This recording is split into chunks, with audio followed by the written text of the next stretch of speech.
نحمدہ و نصلی علی رسولہ الکریم۔ معزز سامعین و ناظرین، السلام علیکم ورحمۃ اللہ وبرکاتہ۔ دوستو، جنات کا وجود اس دنیا کے اندر ہم سے زیادہ ہے، یعنی انسانیت سے بہت زیادہ ہے۔ جب جنات کا وجود ہے تو اس کے اندر جب وجود بھی زیادہ ہے اور اس کے اندر شر کا مادہ بھی ہے، اور پھر اس کے اندر مختلف طبقات ہیں جنات کی، مختلف قسم کے رہنے کی، کھانے کی، پینے کی۔ اس کے اندر بھی کافی سارے تغیرات بھی ہیں، تبدیلیاں بھی ہیں۔ کچھ جنات ایسے ہیں جو صرف قبرستانوں میں رہتے ہیں، کچھ جنات ایسے ہیں جو صرف زمین پر رہتے ہیں، کچھ جنات ایسے ہیں جو آسمان و فضا میں رہتے ہیں، کچھ جنات ایسے بھی ہیں جو جن کا تعلق آپ کی کچن اور باتھ روم کے ساتھ بھی ہوتا ہے، یعنی کچن والے الگ اور باتھ روم والے الگ۔ اس لیے حدیث پاک کے اندر بھی ہمیں اس چیز کے بارے میں بتایا گیا ہے کہ باتھ روم جاتے ہوئے باتھ روم جانے کی دعا پڑھ لیں۔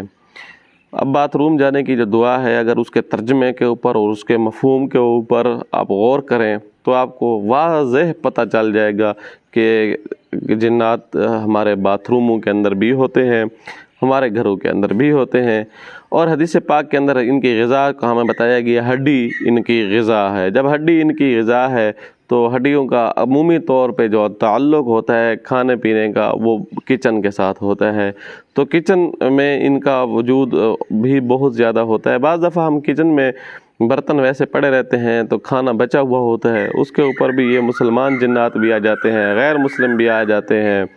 پھر یہ ہڈی ساری رات پڑے رہتے ہیں، یہ جنات اپنی خوراک کے طور پر استعمال کرتے ہیں۔ جب جنات خوراک کھا رہے ہوتے ہیں تو بعد اگلے دن ہم اچانک ان کو دھونا شروع کر دیتے ہیں، ہڈیوں کو پھینک دیتے ہیں، اور کھانے پینے کی بعض دفعہ چیزیں جو ہوتی ہیں ان کو سیوریج کے اندر بہا دیتے ہیں، دھو دیتے ہیں۔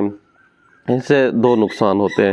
ایک تو نقصان ناقدری کا ہے، ناشکری کا ہے۔ وہ یہ ہے کہ جب آپ کھانے کی چیز جس کو آپ نے منہ میں ڈالنا ہوتا ہے، اس کی بچی ہوئی کو اگر گٹر میں ڈال دیں تو اس کا آپ کے رزق کے اوپر بہت ہی برا اثر پڑے گا۔ اللہ تبارک و تعالیٰ کو ناشکری اور ناقدری کرنے والے بندے بالکل پسند نہیں ہیں۔ ایک تو یہ ہے کہ جب اللہ تعالیٰ کی آپ پسند کے خلاف کام کریں گے، ناشکری کریں گے، ناقدری کریں گے، اس سے آپ کے رزق کے اوپر بہت ہی گہرا اثر پڑے گا، اس کی نحوست پڑے گی۔ دوسرا یہ ہے کہ جنات کے منہ سے آپ نے نوالے چھین لیے، گویا ساری رات ایسے پڑے رہے برتن، آپ نے اس کو دھویا نہیں ہے، ہڈیاں ایسی پڑی رہیں، دھوئی نہیں ہیں، تو پھر آپ نے جنات کے منہ سے گویا نوالے چھین لیے جب صبح آپ دھوئیں گے۔ اگر آپ خود اندازہ لگائیں، ہم لوگ کھا رہے ہوں، ہمارے منہ سے کوئی نوالا چھین لے، ہمیں کتنا غصہ آئے گا۔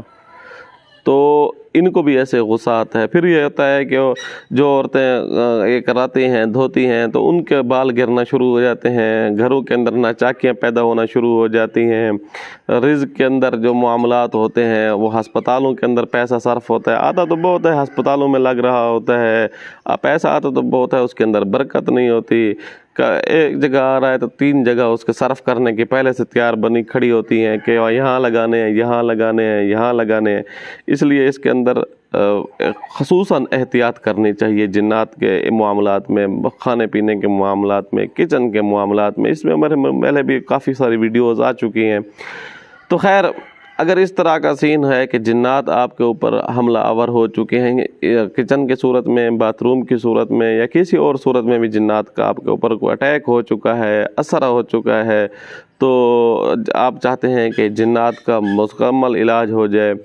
ویسے ایسے جنات کا بعض دفعہ عشق کی وجہ سے بھی آپ پیچھے پڑ سکتے ہیں، بعض دفعہ انتقام کی وجہ سے، بعض دفعہ جادو کی وجہ سے بھی پیچھے پڑ سکتے ہیں۔ اس میں آپ نے گھبرانا نہیں ہے، بالکل کوئی بات نہیں ہے۔ اللہ تبارک و تعالیٰ کی ذات جو ہے وہ بہت قدرت والی ذات ہے۔ ان اللہ علی کل شیء، ہر چیز کے اوپر قدرت ہے۔ تو آپ نے بالکل گھبرانا نہیں ہے، انشاءاللہ اس کا علاج موجود ہے، اور وہ علاج مختلف صورتوں میں ہے، مختلف اس کے علاج ہیں۔ ایک علاج آپ کے ساتھ شیئر کر دیتے ہیں جو پاورفل ہے، اس کے کرنے سے انشاءاللہ ثم انشاءاللہ جنات کا جس قسم کا بھی اثر ہوگا وہ ختم ہو جائے گا، اللہ کے فضل و کرم سے انشاءاللہ ثم انشاءاللہ۔ آپ نے کرنا کیا ہے؟ آپ نے کرنا ہے سورۃ الصافات، اس کو 8 مرتبہ ڈیلی کی بنیاد پر پڑھنا ہے، روزانہ پڑھنا ہے سورۃ صافات 8 مرتبہ۔